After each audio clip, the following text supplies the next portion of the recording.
and welcome to Little Crow's Learning Lab for our elementary education specialists. We're going to take a look at our lesson for Module 3, which is the geometry of motion. So we're going to look at some techniques that will allow you to give experiences to your students, experiences to yourself as well as you're learning this, that help you understand the various parts of moving geometry. We'll look at it from an experiential point of view, getting some experience doing it, and then we'll also look at the formalized definitions of what each type of motion is called and the words behind it. But we're going to see that the learning through doing is a very powerful tool that helps when we get to the words and the abstractions, that they can make sense. We can make sense of them because we had that experience of learning by doing. So let's go ahead and take a look at our lesson. And we're going to look at transformations, symmetries, and then in the next lesson we'll look at congruence, similarity, and proportionality. So just a little comment, our daily dharma. When inner wisdom and satisfaction are your mirror, we're going to talk about mirrors today, so that's why we bring this up. If you use satisfaction and your inner wisdom as the mirror with which you see the world around you, every problem gets reflected to a place of happiness. So that you can take your problems, you see them in a different light.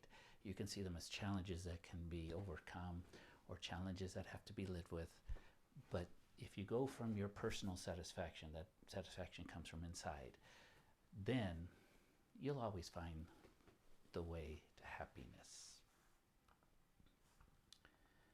Okay, so there's three main types of what we call transformations of a rigid geometric shape. So these are rigid in that the fact that the shape itself is not going to change. The points are in place, the lines, everything, they're not going to change. What's going to happen is we're going to get some motion.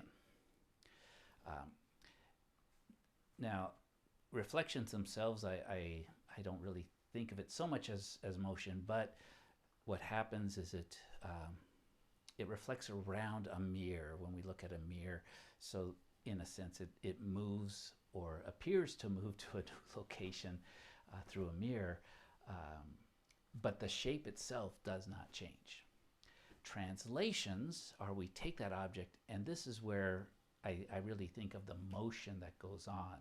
It will actually move left or right, up or down. So that's a translation.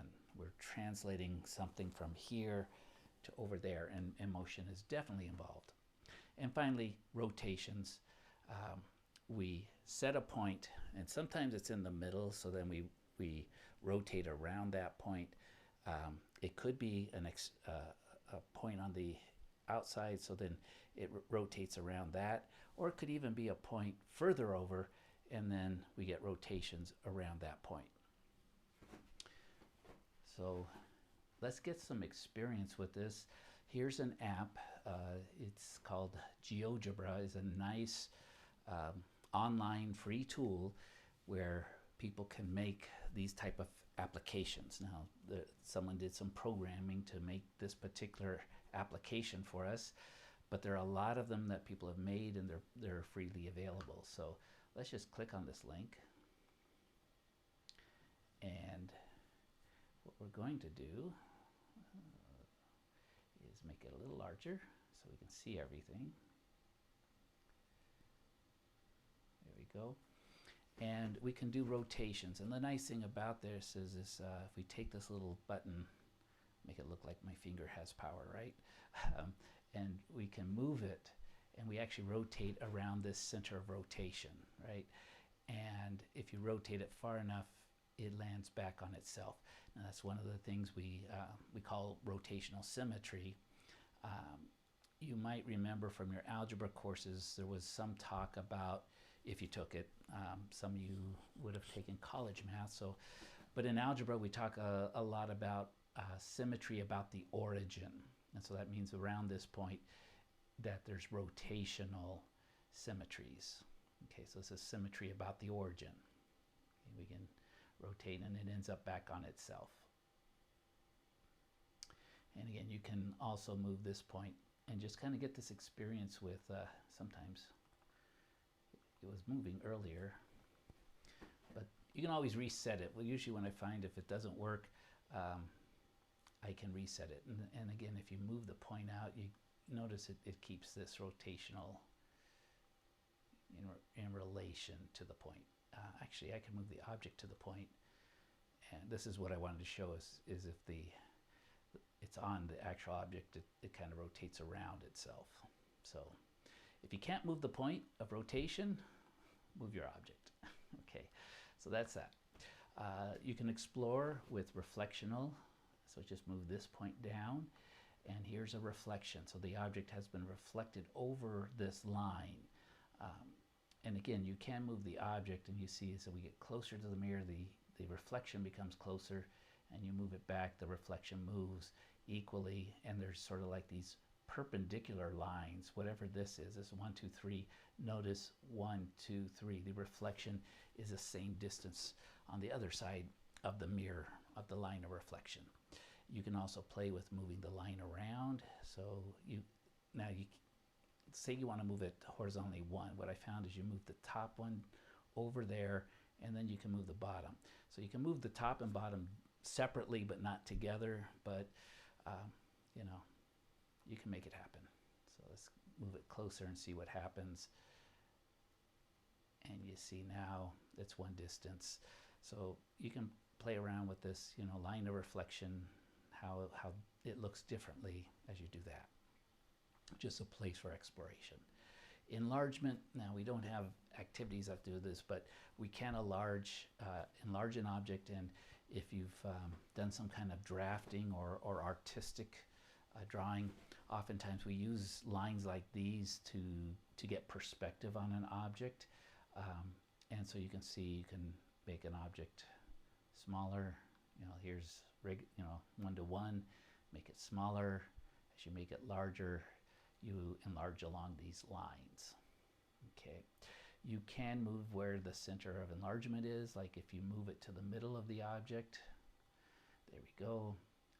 You enlarge the object right around itself. So again, something to play around with enlargement. Again, in this lesson, we don't do that, but it is a type of transformation. Not one we're going to have you do anything with, but you know, it's here. And then finally, the translation, the movement. So notice down here we have 2 levers, one to move it horizontally, one to move it vertically, and they do exactly what you think. A vertical moves it straight up and down, and the horizontal moves it left or right. And you know, you can line them up with each other side to side, and then you can see, yeah, if you can translate it onto itself. There we go, straight across, and it's just moving it. It says that the blue points can be moved. What I found, it's not these points, it's really the arrows. And so you can move the arrows and it reshapes it to a different shape. Some arrows can move and some can't. I don't know. Yeah, this guy moves. I don't know. Whatever you want to do with it. Okay. And then you can now translate it. So the translation's left and right or up and down. Okay, so you get some practice with those. So those are the types of translations. We've now had experience actually doing them, and I highly recommend that you actually go into this app and just play with it a little bit. They have this word in Thailand. It's called plearning. It's a play learning, and it's a professor came up with this, and that was his way, is that learning through play. It has to be fun. It has to be enjoyable, because then that way the learning is deeper. And so I don't want to set up a whole activity, do this, this, this. I just want you to play, because that leads to deeper learning. When we have fun, it seems like we make really good progress.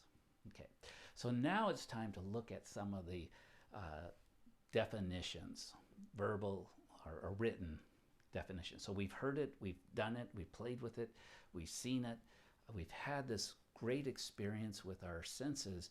Now it's time to bring some of these abstract intellectual type definitions to deal with our intellect part. Oops. Where are you? There we are. We come back. So the first one we're going to talk about is translations. Now this was the last one we did, the moving left or right, up or down. So translations, and its formal definition is that every point on the shape moves the same distance and direction. So that's what keeps it rigid, is everything is moving to a new place, and so each of the points is staying exactly the same distance from each other because they're all moving at the same time. Okay. Reflections. Now this is one I don't particularly care for the written definition because, again, I don't think so of a reflection so much as movement, because I tie it to the physical reality of looking in a mirror. And I don't see movement. I see my image over there. I see images through a mirror, but it's, to me, it's almost like it's magic how they got there. They didn't actually move, but the definition has is that every point on the shape moves an equal distance from the line of reflection along a trajectory that is perpendicular to the line. So, you know, this makes the definition larger than just looking in a mirror. But to me, the understanding that I have of it, of a reflection, is looking through a mirror, looking through a surface of water that's calm. You get that reflection, right? We understand that. That's where the word really comes from. And so to think of things as moving, to me, isn't quite right with how I've defined reflection for myself. It's that mirror, the quality of the mirror, that is making the reflection. But yes, they are equal distance. So if I do move an object back, it goes further back in the mirror. If I move them closer together, it's so they work in conjunction with that mirror. Rotations, and this is what we saw. Here's the written definition, that the distance from the point of rotation, wherever that is, to any point stays the same. So that makes us have to go around. That's kind of our definition we use for a circle. It's a collection of points that are all the same distance from a point, a center point. So that's a rotation. Okay, and here's a formalized definition that we can use written down in words. But just think about your learning yourself, is what they call that, the metacognition. Think about your thinking. How was it to learn by doing something first and then coming and seeing these words versus the other way around? Now, each of us is different. Some students, maybe they want to see the written part first and then they want to play with it. There's variations to how things can be done. And again, we are each unique and different in various ways. So we want to be able to address all of our students. So that's a transformation part of the lesson. Now we're going to get into symmetries. And symmetries actually do involve transformations, or can be defined in terms of transformations. So there's more than one type of symmetry, let me put it that way. So what do you think about symmetry? You think in art, what is it? Symmetry, we generally think about, it's the same thing on one side as the other. It's symmetrical. Things are symmetrical. They're similar on one side as the other. And so we think of the human body as being relatively symmetrical. If we go down the middle, the left side is very similar to the right side. Of course, the internal organ's a little different. The heart's a little bit to one side. The one side's got the liver. But let's not get too into that kind of stuff. On the outside, there's this amount of symmetry that we see in humans. So here's our definition of symmetry for a plane figure. So that's a piece of geometry. It's if we can make any rigid motion. So rigid means that we don't change the shape of the item. We keep it rigid, and we're able to move it, again, either a translation, rotation, or reflection. Then those all the points, if we can get it back onto itself, that's a symmetry. Okay, there's different types. We're going to see there's translational symmetry, there's rotational symmetry, and there's reflective symmetry. And each looks a little different. Mostly what we think about is that reflective symmetry. You know, cut it in half and the left side is the same as the right side. that's reflective symmetry. So that's the one we have probably the most experience with, but we will define each of these as we go through them. So translational symmetry means that we get a repeating pattern, that you can take a portion and then it repeats, it repeats, it repeats. Okay, and here we can see these two pieces sort of starting to repeat. But we need to translate this, and then we get, we start to see this repeating pattern. Okay, it translates, and then we can move it back on itself. Now, in reality, for it truly to be a symmetry, it has to keep going, because you get to the edge, and now there's no more symmetry over here. But reality, things don't go on forever. But we could look at what do they call those with the tiles, Arabic tiles? It's really nice over in south of Spain, where the Moors were. They have these beautiful tile that have translational symmetry. They don't go on forever, but they go on for quite a while, and you can see the patterns moving through them. Now, it's not just left to right. We can also take a pattern and we can move it, horizontally and vertically. So it goes kind of, in this case, down. So over one, down one type thing. This also would be considered a translational symmetry. We can move it and we can move it back. Okay, so that's kind of symmetry. Reflective symmetry, this is what we're going to, again, have much more experience with, because we look in the mirror and we can see, same thing on each side. But, if you've ever, tried to cut your own hair in the mirror, you realize it's hard, because in the mirror, everything is backwards of how it is here. So everything has been switched around. And that's what happens in reflections. But reflective symmetry, we can take something, when we cut it in half in some way, and this one right down here, the left side and the right side are really the same, except, again, that with the reflective symmetry, the further away we are here, the further away we are here. So it kind of would fold onto itself. Okay. There are drawings, objects that have multiple lines of symmetry. We call these a line of symmetry, or I call them lines of symmetry. Here we could go down the middle.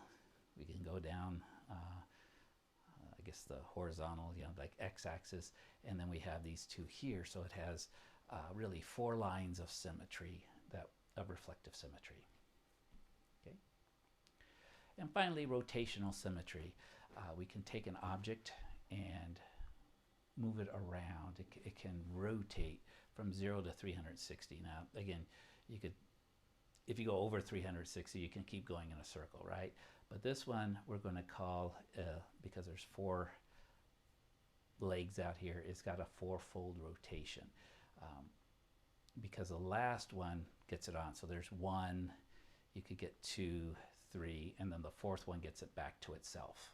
Okay, so you could rotate it 4 times, and the 4th one gets it back to itself. 4-fold rotational symmetry. Well, if you have 4-fold, you could have more. Here's a 5-fold, because you have to rotate it 5 times to get it back to where you started. So 5-fold rotational symmetry. Okay, so symmetries of rotation. Now notice, you could also do reflective symmetry on this one, right? The star, you could go right down the middle, and the left and the right are the same. So objects can have more than one type of symmetry. So creating designs with symmetry, that's part of what we're going to have you do with the activities. Play with them, and try take some time now to create a design that has both 3-fold rotational symmetry, 3-fold, so not 4-fold. And I'll just show you, the easiest one would be an equilateral triangle, and we're going to be using the equilateral. I guess both are correct. Equilateral triangle, and we're going to be using it in the next lesson on tessellations, because it does have this 3-fold symmetry. It's kind of cool, but it would have threefold symmetry. It has reflective symmetry, right? And then again, if you made several copies, you could also do translational symmetry with it. So today's lesson, we're going to stop here, and what we're going to, because next lesson's on similarity, so we're going to pause. I'll make a separate lesson for that one, but let's take a look at what we are going to ask you to be looking at. So, not this one.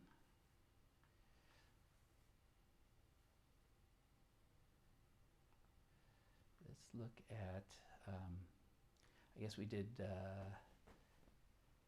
transformations first, so let's first look at the transformation activity and give you a little bit of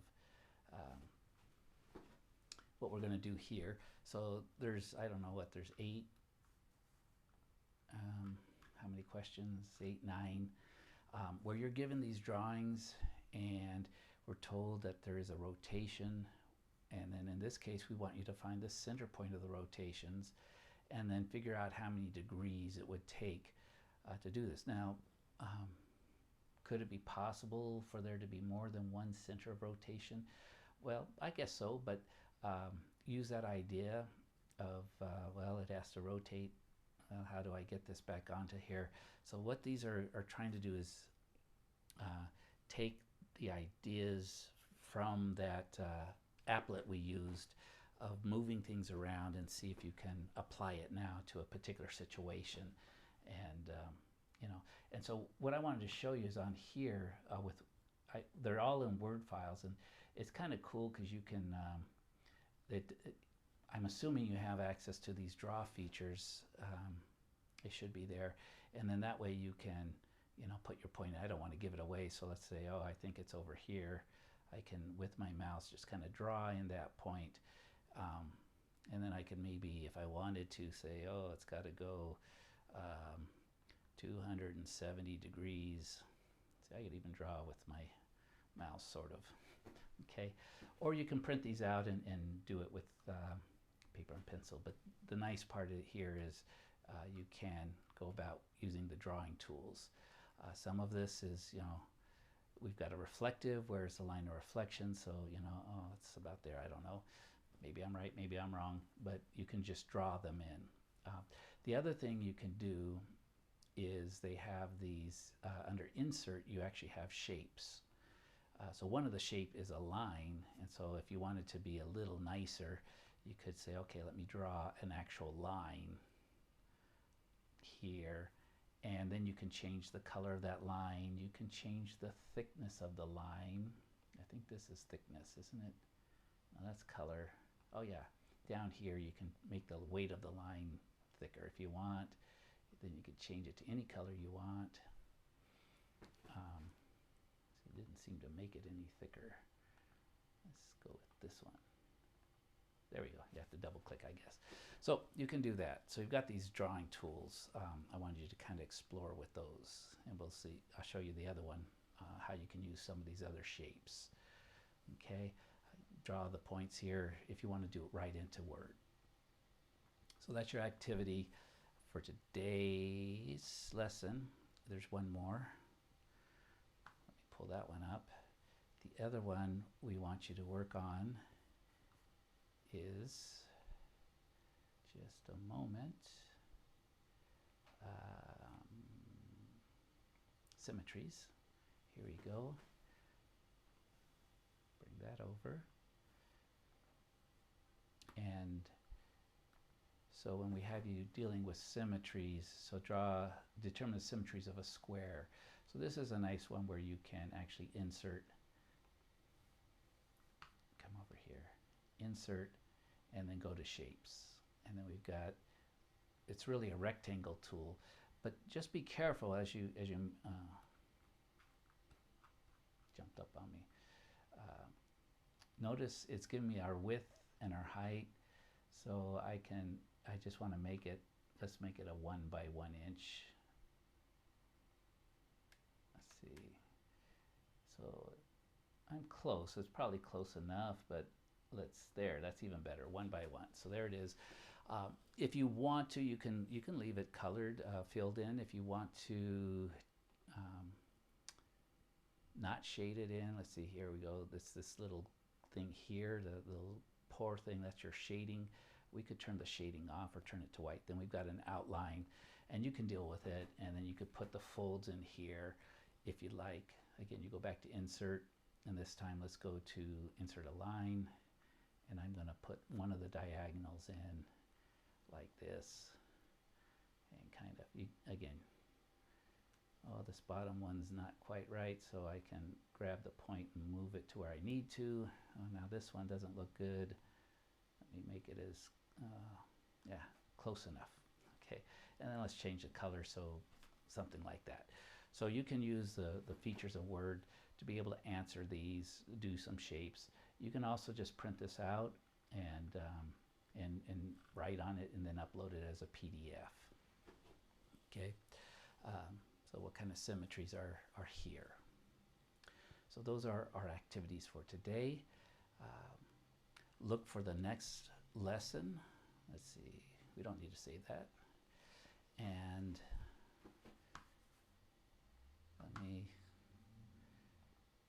it's hard to go back and forth between all these things. So we're back in our classroom, working with students, teaching in ways that allow for learning to be done by doing. Done by doing, doing by done.